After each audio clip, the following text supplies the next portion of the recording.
प्रेमानंद द्वारा रात्रि में पदयात्रा निकालने को लेकर हुआ विवाद थमने का नाम नहीं ले रहा है। बाबा बागेश्वर द्वारा ब्रजवासियों को अपशब्द बोलने पर राष्ट्रीय ब्राह्मण संघ एवं अन्य संगठनों द्वारा विरोध जताया है। शुक्रवार को हरि निकुंज स्थित परशुराम पार्क में राष्ट्रीय ब्राह्मण सेवा संघ के तत्वावधान में विभिन्न संगठनों द्वारा एक बैठक आयोजित की गई, जिसमें अर्धरात्रि में संत प्रेमानंद द्वारा पदयात्रा निकालने के दौरान भक्तों द्वारा आतिशबाजी एवं ढोल नगाड़े बजाने को लेकर हुए विवाद दिन ब दिन बढ़ता ही जा रहा है। हाल ही में बाबा बागेश्वर द्वारा ब्रजवासियों को दानव संबोधित करते हुए दिल्ली चले जाने को कहा, जिससे ब्रजवासियों में आक्रोश है। राष्ट्रीय ब्राह्मण सेवा संघ के संस्थापक पंडित चंद्रलाल शर्मा ने कहा कि प्रेमानंद जी महाराज और ब्रजवासियों के अन्यतम संबंध है, लेकिन इनके परिकर के कुछ लोग ब्रजवासियों तथा महाराज जी को लेकर फूट डालने का प्रयास कर रहे हैं। बाबा धीरेन्द्र शास्त्री लड़कपन की हरकत कर रहे हैं जो ठीक नहीं है। क्या ब्रजवासी दानव है? राष्ट्रीय अध्यक्ष आचार्य आनंद बल्लभ गोस्वामी एवं ब्रजवासी पंडा सभा के अध्यक्ष श्याम सुंदर गौतम ने कहा कि प्रेमानंद जी महाराज की यात्रा को लेकर ब्रजवासियों के मन में कोई विरोध नहीं है, लेकिन बैंड बाजे और आतिशबाजी अर्धरात्रि 2 बजे से लेकर सुबह 4 बजे तक बिल्कुल उचित नहीं है। राधा रानी ब्रजवासियों की प्राण है। वृंदावन की मर्यादा के अनुसार रात्रि में बांके बिहारी जी महाराज और राधा रानी शयन करते हैं, इसलिए बांके बिहारी जी की मंगला आरती भी नहीं होती है। धीरेन्द्र शास्त्री आखिर चाहते क्या है? ब्रजवासियों को दानव कहें हम सहन नहीं करेंगे। विवेक महाजन तथा अनीता शर्मा ने कहा कि हम प्रेमानंद जी का सम्मान करते हैं। आप शालीनता के साथ बगैर शोर शराबे के पद यात्रा करें तो हम समस्त ब्रजवासी आपके साथ है। इस दौरान निर्णय लिया गया कि संत प्रेमानंद द्वारा इस विषय में स्पष्टीकरण दें। साथ ही प्रेमानंद जी महाराज के पास एक प्रतिनिधिमंडल भेजा जाएगा। वहीं धीरेन्द्र शास्त्री द्वारा ब्रजवासियों का जो अपमान किया है, क्षमा मांगते हुए खंडन दें, अन्यथा ब्रजवासी आंदोलन करने को बाध्य होंगे। प्रेमानंद जी का प्रकरण चल रहा है। ये वृंदावन जो है संतों की भूमि है, भगवान कृष्ण की क्रीड़ा स्थल है।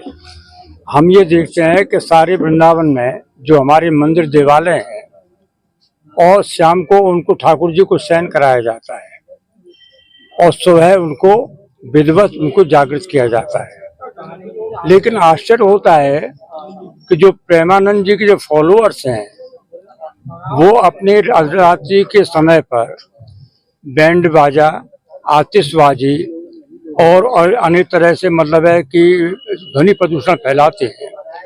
उनसे दुखी होकर के वहाँ के निवासियों ने उनसे निवेदन किया कि आप इस ध्वनि प्रदूषण से हमारे बच्चों को, हमारे वृद्धों को बहुत परेशानी होती है और हम बीच में जाग जाते हैं।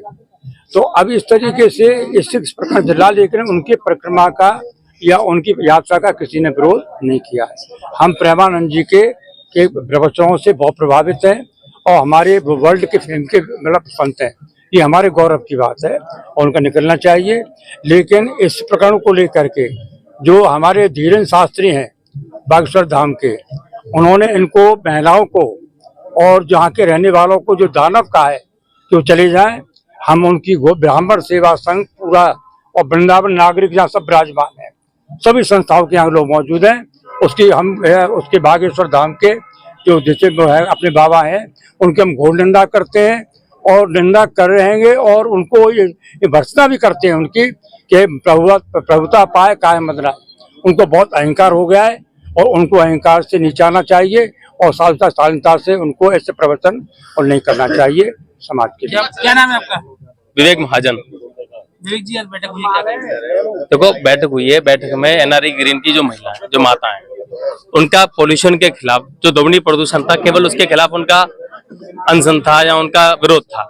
लेकिन इन्होंने इसको इस तरह दिखाया कि जैसे यात्रा का विरोध हो।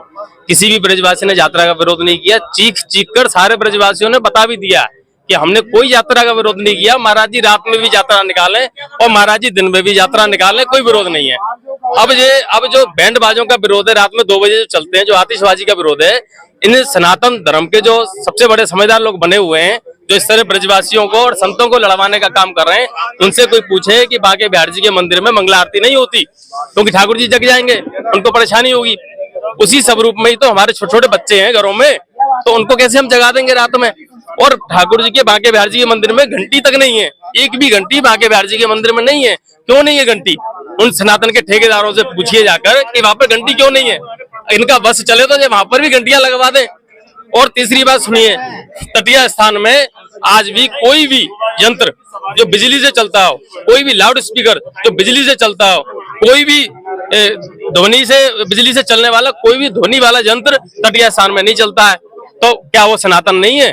इसलिए इन जो सनातन के ठेकेदार हैं, जो धीरेन्द्र कृष्ण शास्त्री सबसे बड़े ठेकेदार बन के बैठे हैं, उनको वृंदावन की संस्कृति समझनी चाहिए। अब सुनिए ब्रजवासियों की बात। ब्रजवासियों ने राधा कृष्ण की, भगवान कृष्ण की जो संस्कृति थी उसको पीढ़ी दर पीढ़ी संजो कर रखा है, जो पिछले 10 वर्षों में खत्म कर दी गई। हमारे यहाँ जजमानी प्रथा थी, जजमानी अब जो यूट्यूबर आ गए हैं, इन्होंने तो सारा माहौल चेंज कर दिया है। यहाँ का ब्रजवासी जजमानों को लाकर उसका पूरा आदर करता था, पूरा सम्मान करता था, और वो जजमान भी जब हमारी बहन बेटियों की शादी होती थी उसमें पूरा सहयोग करते थे।